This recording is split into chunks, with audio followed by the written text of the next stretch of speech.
Hey there. Welcome back, team.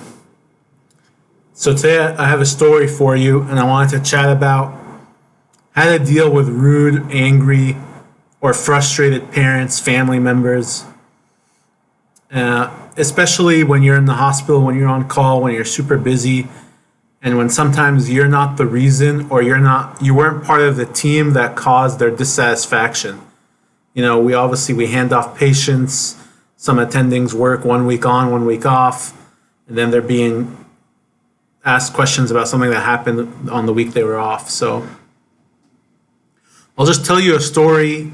I was in the ED on a peds rotation last Wednesday, and I'm in between 3 consults, and I get a page that some dad upstairs in 7 East from the nurse. The nurse is paging me. She's like, dad's escalating. Dad's super pissed.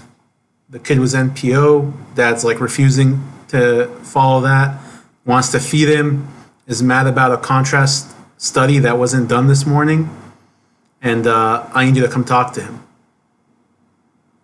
So I was like, okay, put him on the phone. She was like, he's refusing to talk to you, and I can hear him yelling in the background. So she wants my support, and you're a doctor. You need to support your nurses. That's the number one thing. If the nurse is kind of needing some validation from you or needing kind of looking for some encouragement to stand up for herself or himself, you need to give that to them. So I told her, listen, if you're uncomfortable, go ahead, call security, follow your protocol, speak to your charge nurse. I totally support you. I can be up there in 25 minutes. That was the truth because I was caught up in the ED.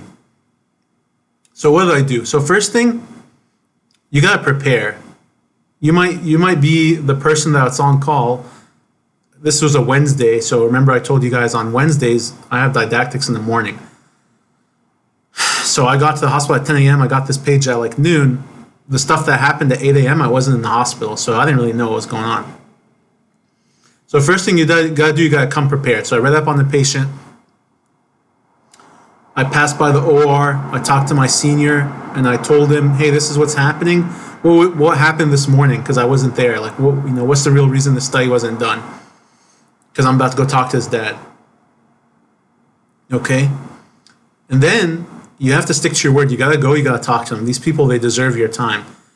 It's not their fault, and they have a right to be frustrated based on the fact that we round on each patient, at 6 a.m. for 2 to 3 minutes. So if a family is frustrated or the family has questions or they're like, we weren't updated, I mean, probably they're right. So, they deserve your time. So I went up there. After I prepped, after I talked to my senior, after I read the previous radiology reports because it was relevant to the case, I went up there, I pulled up a chair, I sat down. Number one thing to do, you got to listen, validate their feelings, and let them vent. They're angry. You can't calm them down by just telling them to listen to you. That's not the right thing to do. So I said, hey, I heard you had some questions for the team. I'm here to answer your questions. I'm here to listen to your concerns. I sat down and listened. The guy blasted me. Him and his wife were there. They were angry, and I listened to them. I said, yeah, you're right to be frustrated. I didn't tell him. He was saying some things medically they're wrong. I know they're wrong because I'm a doctor. I didn't dispute him in the moment. Just listened. So you need to allow them to let off some steam because their parents or their family members, they don't understand the pathology as much. Obviously they want cure, healing, improvement in health. And unfortunately, as doctors, that's not something we can offer right away.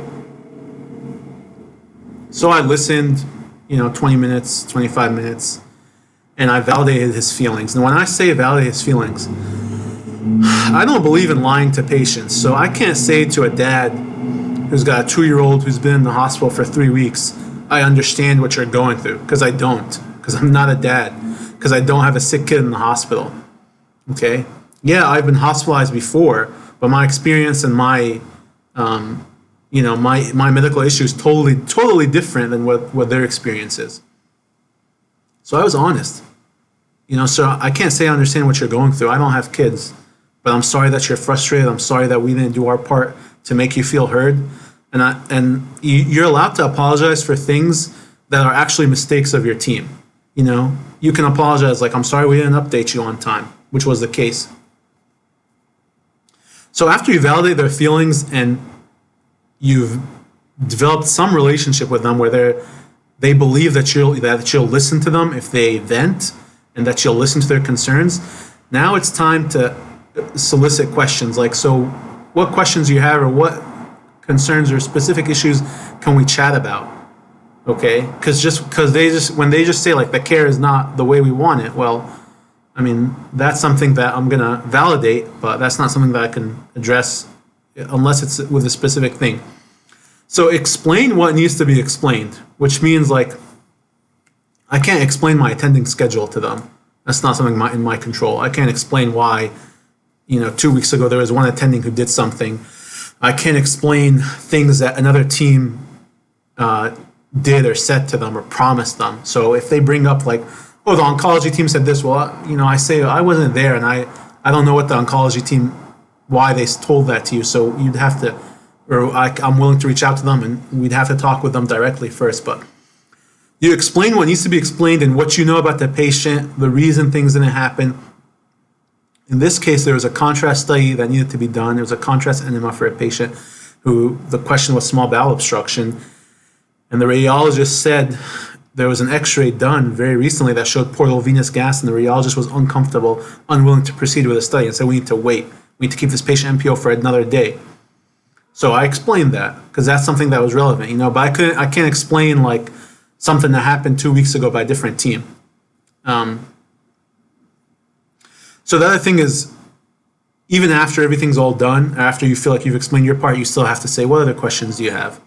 What other stuff has been bothering you about this hospital stay? You have to show them, and you should sincerely care and try to address whatever questions they have. Another critical thing is simplify the story, okay?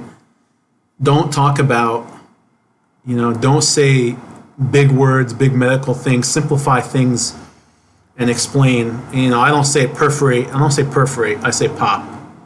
That's what I'm talking about, like small bowel complications of SBO. Things like that. And the other thing is, don't make stuff up, okay? So if you're not sure, I've told patients, medicine, it's come a long way, but there are some things we don't know. Some things I know that the studies show this. Some things I say, there's really not that much data to support this thing, but this is our hospital protocol. This is why we do things. This is the standard of care. This is what I spoke to my senior about and my fellow and what they recommended based on their experience. Sometimes that's the right answer and that's a truthful answer. The last thing is, you're a resident intern, you're an intern, you're a resident physician. Maybe you're a second year listening to this. Maybe you're a med student listening to this, and maybe sometimes as a med student you're called to talk to patients, and that's happened to me. I think the right thing to do at the end is to assure them and actually do it, is involve your seniors. Tell them, hey, I'm hearing you. There's some questions I can answer. There's some questions that need a higher level discussion from what I can offer you, because I'm just an intern. I'm still learning.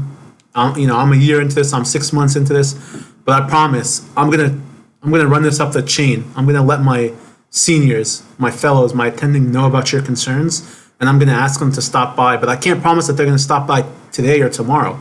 They're in the OR right now. They're seeing consults right now. They're tied up right now, and they'll chat with you as soon as their schedule allows, or I'll request that at least, is what I tell patients. So that's just a story. I think it's beneficial, and I think doing the right thing helps you feel better that you've diffused the situation, and definitely, hopefully, helps the parents feel better and the patient.